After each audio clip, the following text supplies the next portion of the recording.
on. Yeah, I'm strapped in,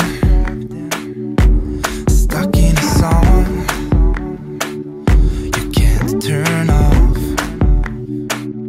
Like a merry-go-round, my head is spinning. I see you up and about, I'm sure as hell not. 'Cause in my mind we're smiling on the dance floor, late night skinny dipping like we're on our own run. Got the words now, 'cause we're so young. We're in your car singing crazy to the radio. I remember it like time's been frozen still. Oh, had no words now, we were so young. Now you're long gone, and I know time flies by so fast. Still I'm thinking of you. Do you remember still how we used to run? Fields were roaring. You said maybe it's love. It sure as hell was. 'Cause in my mind we're smiling on the dance floor, late night skinny dipping like we're on our own run. Got the words now, 'cause we're so young. We're in your car singing crazy to the radio. I remember it like time's been frozen still. Oh, had no words now, we were so young. Ayun, kararating lang namin sa Naga Leisure Farm.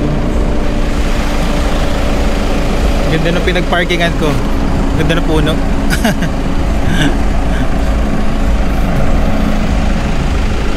Gahanap lang si mami ng spot.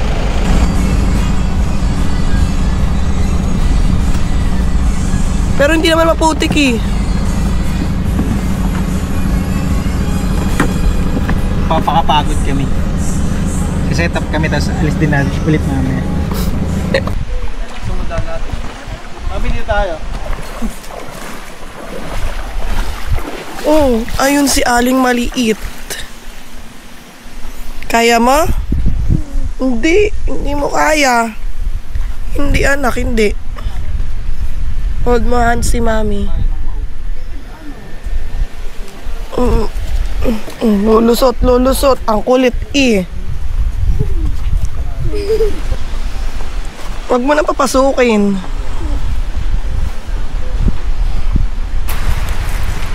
See ya!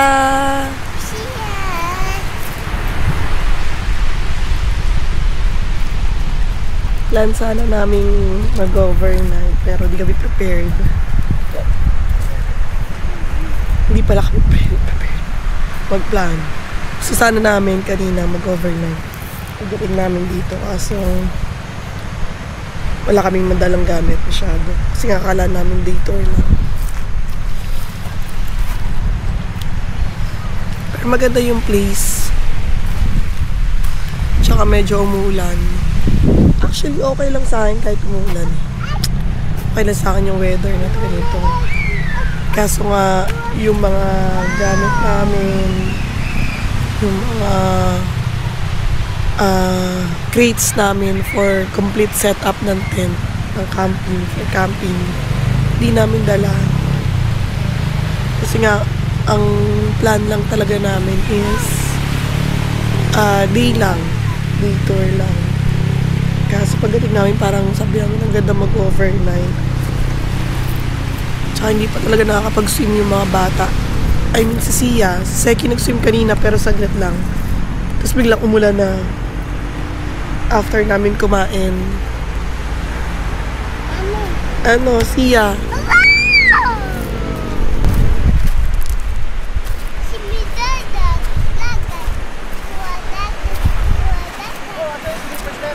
Iniwan dun.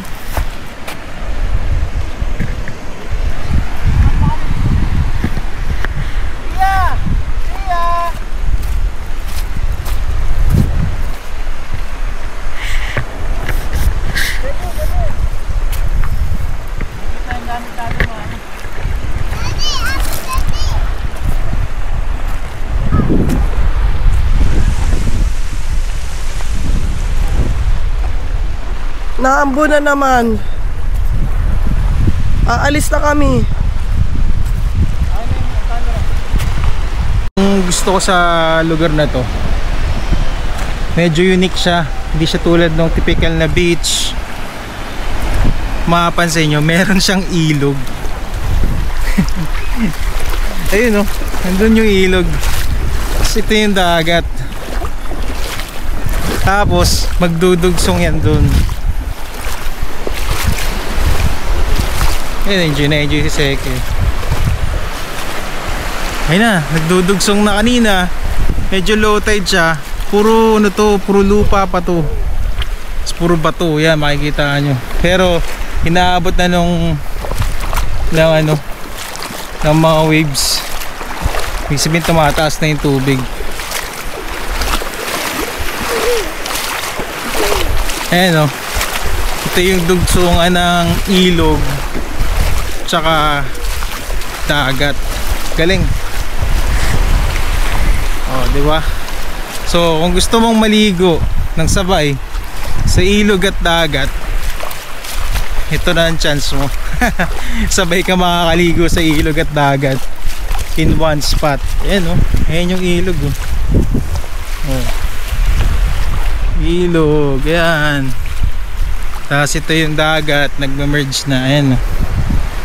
Ayan yung dagat, nag-emerge na. Ganda. Kanina nga nagsiswimming ako doon. Doon banda sa may bato. Sobrang payapa pa kanina. Feeling ko makakatulog ako habang nagfo-floating. Kasi sobrang payapa doon kanina, walang masyadong alon. Ngayon medyo maalon na eh. Yun. Solid. Sarap balik-balikan yung mga ganitong spot. Yung talagang very nature vibes lang. Walang masyadong arte, walang masyadong, puro nature lang talaga. Yan, oh. Solid. Si Seki nag-i-enjoy, naglakad.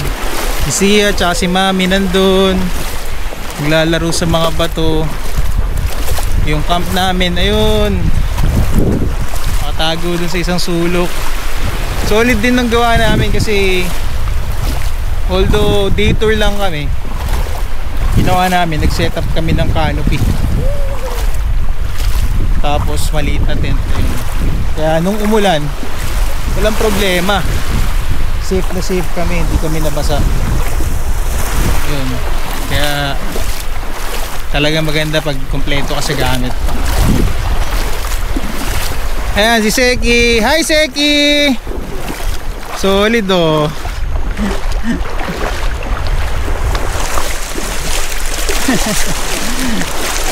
Tuwa ka dyan, ah. Hi Insta.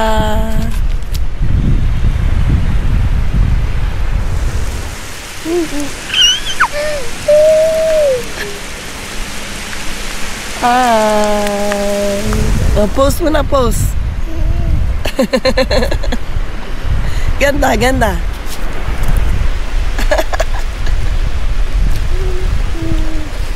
Hi Insta. Hi, si.